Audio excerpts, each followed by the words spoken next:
प्रीहितं वन्दे राधावल्लभो जयति श्रीहित हरिवंशचन्द्रो जयति श्रीमानन्दोत्पुलकितगात्रो विद्युद्धाराधरसमकान्तिः राधाकृष्णौ मनसि दधानं वन्देऽहं श्रीहितहरिवंशं राधे वैष्णं सम्प्रदायकर्ता आचार्यो राधामन्त्रद सद्गुरुश्च मन्त्रो राधाय सर्वात्मनेपं वन्दे राधापादपद्म प्रधानम् अस्मद्गुरुभ्यो नमः अस्मत्परम गुरुभ्यो नमः अस्मत् सर्वगुरुभ्यो नमः। श्री राधा कृष्णाभ्यां नमः। श्रीमते रामानुजाय नमः।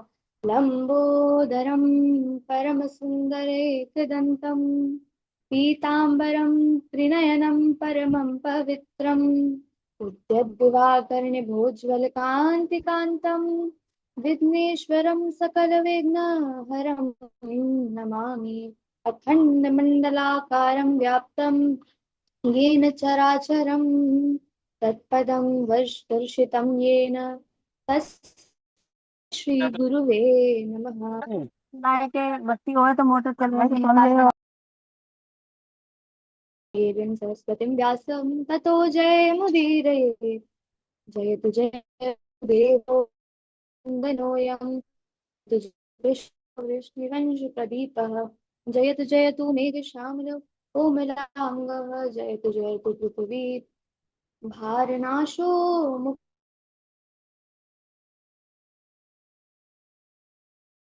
बिभ्रतवासः कनककपिशं वैजयन्तीमालां रन्ध्रान् वेणुरधसुधया पूरयन् गोपवृन्दै वृन्दारम्यं सपदरमणं प्राविशद्गीतकीर्ति श्रीराम राम रघुनन्दन राम राम श्रीराम भरताग्रज राम राम श्रीराम रणकर्कश राम राम श्रीराम राम शरणं भव राम राम श्रीरामचन्द्र चरणौ मनसा स्मरामि श्रीरामचन्द्र चरणौ वचसा गृह्णामि श्रीरामचन्द्र चरणौ शिरसा नमामि श्रीरामचन्द्र चरणौ शरणं प्रपद्ये।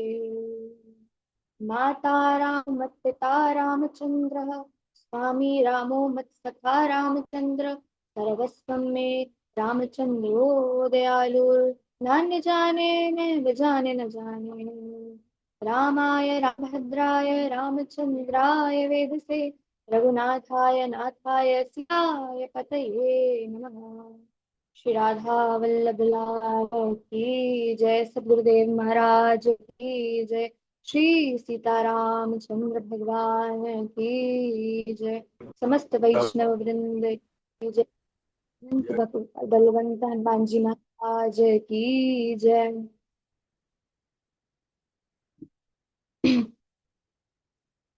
सबसे सब जो भी यहाँ वैष्णव जन है, आप सब लोगों को मेरा खूब खूब प्रणाम। गुरु जी आपको मेरा खूब खूब राधे श्याम। जय श्री सीताराम। आप सबको मेरा खूब खूब प्रेम भरा राधे श्याम। ठाकुर जी की कृपा से आज हमारा ये सौभाग्य है कि हम श्री रामचंद्र के बारे में कुछ अपने भावों को आप सबके सामने व्यक्त कर रहे हैं, आप सबके सामने प्रकट कर रहे हैं। मैं अपना पूरा प्रयास करूंगी कि अ, मेरा जो ये आज का वक्तव्य होगा ये खूब राघव लाल की कृपा से खूब ये आनंदमय हो और सब वैष्णवों को अच्छा लगे, मेरी यही प्रार्थना है। तो सबसे पहली बात, हम सब तो श्री राम कथा का श्रवण करने के लिए, पठन करने के लिए, इसको पढ़ने के लिए उपस्थित हैं। हम सब क्लासेस अटेंड कर रहे हैं एक्चुअली में। तो ये हम सबसे पहली बात तो ये हमारे लिए परम सौभाग्य है कि किसी भी चीज को अगर हमको अध्ययन करना होता है तो पहले उसको पढ़ते हैं, सुनते हैं, फिर उसको बाकी जगह बताते हैं। तो यही भाव है कि श्री राम कथा को हम आप सब जो भी यहाँ पर उपस्थित है क्लास में जुड़े हैं, हम सब श्री रामचंद्र भगवान लीला चरित्रों को जानने का प्रयास करें। इससे बड़ा हमारे ऊपर क्या सौभाग्य भैया। पर और इन सब चीजों को सीखने के लिए, श्री रामचरित श्रवण करने के लिए, इसमें कृपा के अलावा कुछ नहीं हो सकता। अगर रामचंद्र कृपा ना करे, श्री सीता कृपा ना करे, हम करे, तो कभी रामायण जी का अध्ययन भी नहीं कर सकते, इसको सुन भी नहीं सकते और फिर बोल तो सकते ही नहीं। इसलिए सबसे पहले तो खुद हमको ठाकुर जी को बार बार है, ठाकुर जी ने बड़ी कृपा करी है कि हमको रामायण जी का पठन पाठन और इसको श्रवण करने का अवसर मिला। सबसे पहला श्री राम जी को प्रणाम करते सब मेरे साथ बोलिए। अति हरि कृपा जाहि पर होई, आवदेहि मारद सूई। कौन सा मार्ग, कौन सा मार्ग?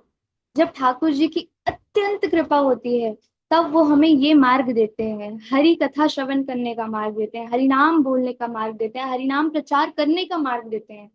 हम सब जो भी यहाँ पे श्रीमद् भागवत या फिर राम कथा सीखने के लिए आए, हम आप सबको पता है परम सौभाग्य है कि हमको ठाकुर जी ने ये मार्ग दिया है कि हम अपने वाणी के द्वारा ठाकुर जी की कथाओं का बोल सके, कथाएं कर सके। बड़ा सौभाग्य है।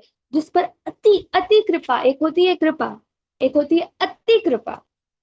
और साची बोलूं तो अति कृपा तभी होती है जब श्री रामचंद्र की और श्री सीता मैया की, या फिर कह लो ठाकुर जी की और श्री हमारी प्रिया जी की दृष्टि पड़ जाती है, दोनों की युगल की, तभी अति हरि कृपा होती है।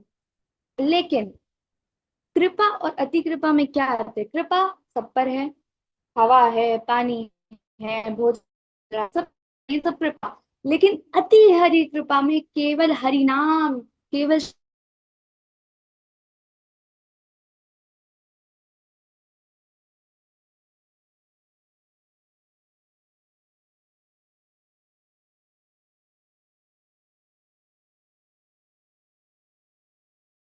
ये एक वो तो बनता ही है कि इसकी महिमा भी जाने, क्या है इस रामायण की महिमा, क्या है महिमा। तो देखिए, कोई भी चीज पढ़ने से पहले, कोई भी चीज करने से पहले उसकी महिमा जानना बहुत विशेष होता है। और महिमा अगर नहीं जानेंगे, क्योंकि हम आप सब कलयुगी जीव हैं, कहना तो नहीं चाहिए, कलयुगी जीव हैं। हम आप सब लोग जब तक एडवांटेजेस नहीं जान पाते तब तक हम लोग को कोई भी कार्य करने में रुचि नहीं होती। तो महिमा क्या है? मंगल करनी कलीमल हरनी, तुलसी कथा रघुनाथ की, रति तुलसी की, जो सरित पावन पाथ की, चरितम रघुनाथस्य शतकोटि प्रविस्तरम, एक एक अक्षरम पुंसाम महापातक नाशनम। ये जो रामचरित्र है, रामायण है, इसको सबसे पहले तो कलयुग का जो मल है, कलयुग की जो ये दशा है, इसको सबसे पहले बिल्कुल हटाई देती है। आप देखो संसार में दिन भर आप गलत चीजें देखो, गलत चीजें बोलो, तो आपके मन में वही आ जाएगी ना। लेकिन अगर आप कथा श्रवण करो, नाम जप करो, तो आप देखो आपका अपने आप मन शुद्ध होने लगेगा। तो ये रामायण ऐसी है, एक बार श्रवण करने से कलयुग का जो प्रभाव है वो आपके चित्त से, आपके मन से तुरंत हट जाएगा, तुरंत हट जाएगा और तुरंत हट जाएगा। और क्या ही चाहिए भैया। चरितम रघुनाथ से शतकोटि प्रविस्तरम, भैया ये महापातक नाशनम। ऐसे आप देखिए, ऐसा बिल्कुल भी नहीं है कि जो व्यक्ति कथा करता है, कथा सुनता है, नाम जप करता है, ठाकुर जी पर विश्वास करता है, अगर उसके जीवन में कोई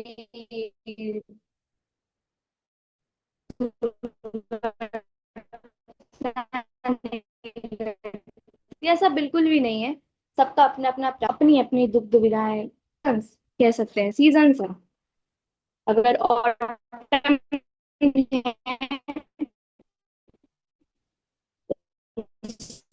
स्प्रिंग भी आएगा और विंटर है।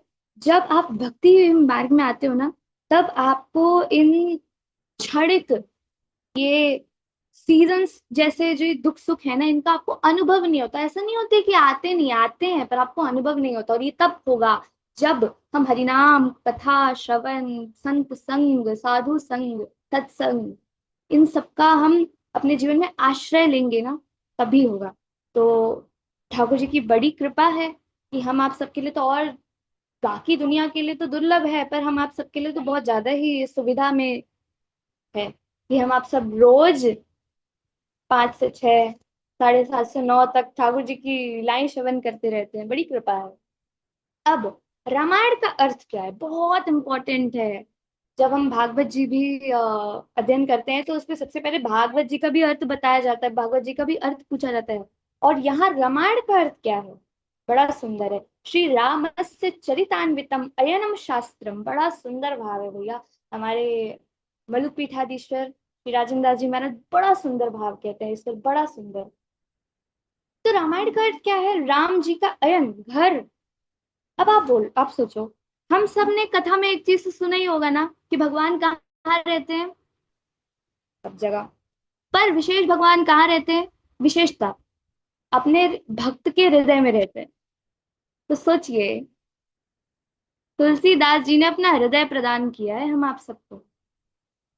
क्यों? क्योंकि राम जी स्वयं रामायण जी में है, जैसे भागवत जी में भी स्वयं। भागवत जी कोई पुस्तक का रूप नहीं है, वो शब्द वांग राम जी है। इस पर कोई भेद नहीं है, राम जी में, रामायण में, आप कह रही सीता मैया में, कोई भेद नहीं है। रामायण एक है भैया। तो यहाँ पर श्री रामचरितान्वितम एनम शास्त्रम,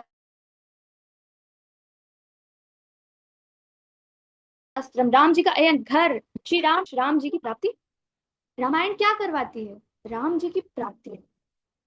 रामायण का सीधा अर्थ है, अगर किसी ने सच बताऊं तो रामायण का एक बार अपने जीवन में आश्रय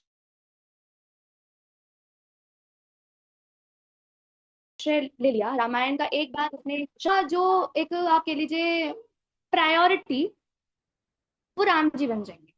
अगर किसी ने हृदय से और किसी अच्छे संत से किसी ने अगर रामायण का श्रवण किया है,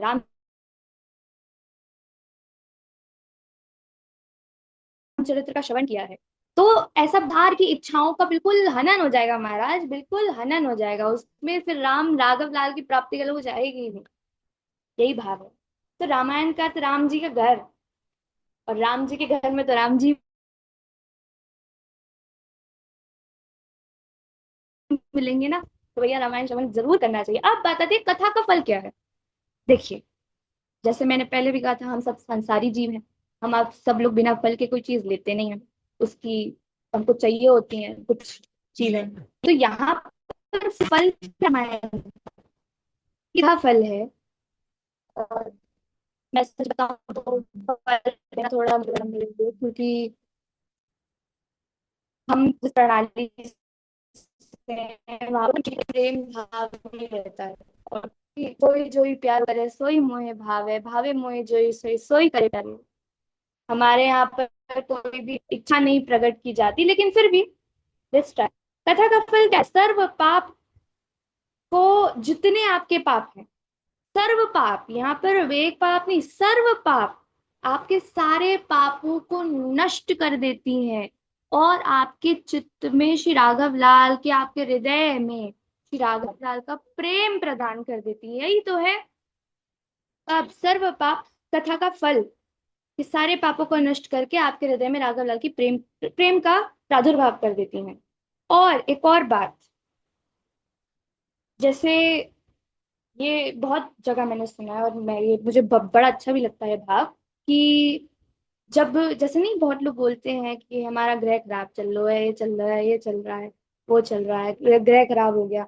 तो ठाकुर जी जब आपके जीवन में आते हैं ना, तो आपके जीवन में एक एक्स्ट्रा ग्रह एडेड हो जाएगा। वैसे तो 9 ग्रह होते हैं, 9 ग्रह होते हैं ना, लेकिन जब आपके जीवन में संत आ जाते हैं, तो स्पेशली एक और ग्रह लेके आते हैं, वो होते हैं कृष्ण।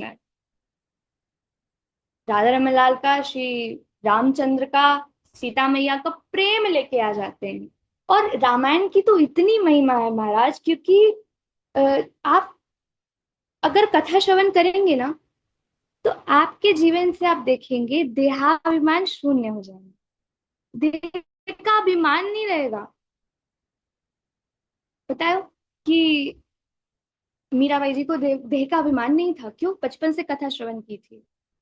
सक्कूबाई को देह का अभिमान नहीं था, क्योंकि बचपन से विठल का गुण गाया था। ऐसे ही जब हम आप भी, वैसे तो हम आप कहाँ है, मीराबाई जी, सक्कूबाई जी कहाँ है, हम कहाँ है, पर तब भी गुरु कृपा से, अगर प्रयास भी करेंगे तो हाँ, ऐसा बिल्कुल हो सकता है कि वो भाव थोड़ा सा ही सही, लेकिन जो भाव मीराबाई जी के अंदर था, सप्पूबाई जी के अंदर था, वो हमारे हृदय में जरूर आएगा, और वो हनुमान जी की कृपा से ही आएगा। तो जहां जहां, और सच बताऊं तो श्री रामचंद्र की कथा जहां जहां होती है ना, वहाँ हमेशा हनुमान जी उपस्थित ही होते हैं। और एक बड़ा, सब जानते हैं इस श्लोक को, तो आई थिंक सब जानते हैं। यत्र यत्र रघुनाथ कीर्तनम तत्र तत्र कृतमस्तकांजलिम भाष्पवारी परिपूर्ण लोचनम मारुतिम नमत राक्षसांतकम।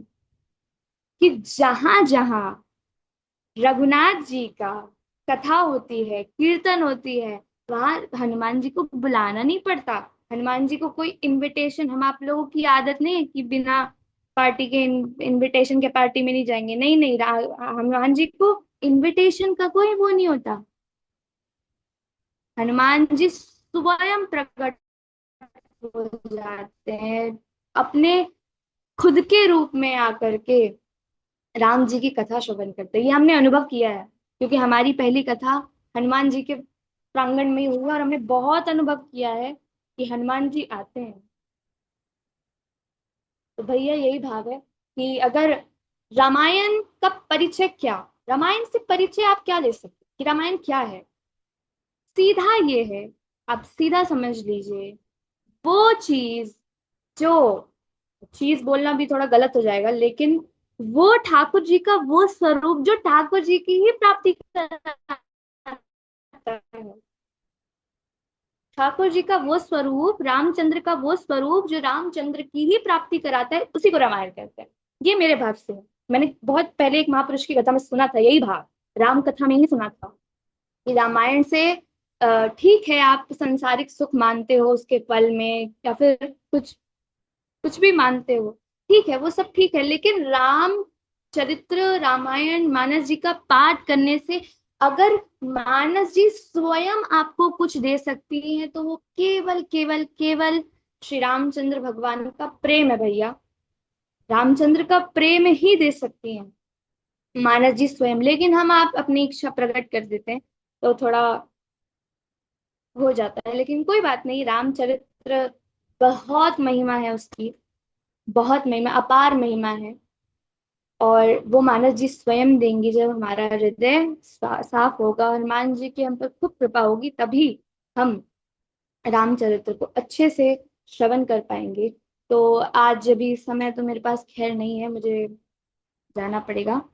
तो आज वैसे अगला भाव है कि प्रादुर्भाव कैसे हुआ, तो अभी तो मैं नहीं कर सकती क्योंकि मुझे जाना पड़ेगा, लेकिन मैं आप सबसे खूब खूब आपसे आशीष चाहती हूँ, आप सबसे कि आप मुझे खूब कृपा करें कि हम रामायण का यही जो पाठ है, और रामायण जी का हमारे हृदय में भाव आए कि हम इसको अध्ययन करेंगे।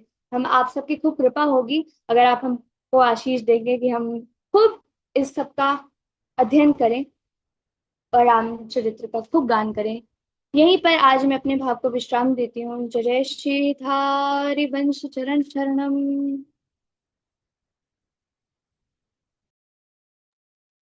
बहुत बढ़िया, बहुत सुंदर उन्नति।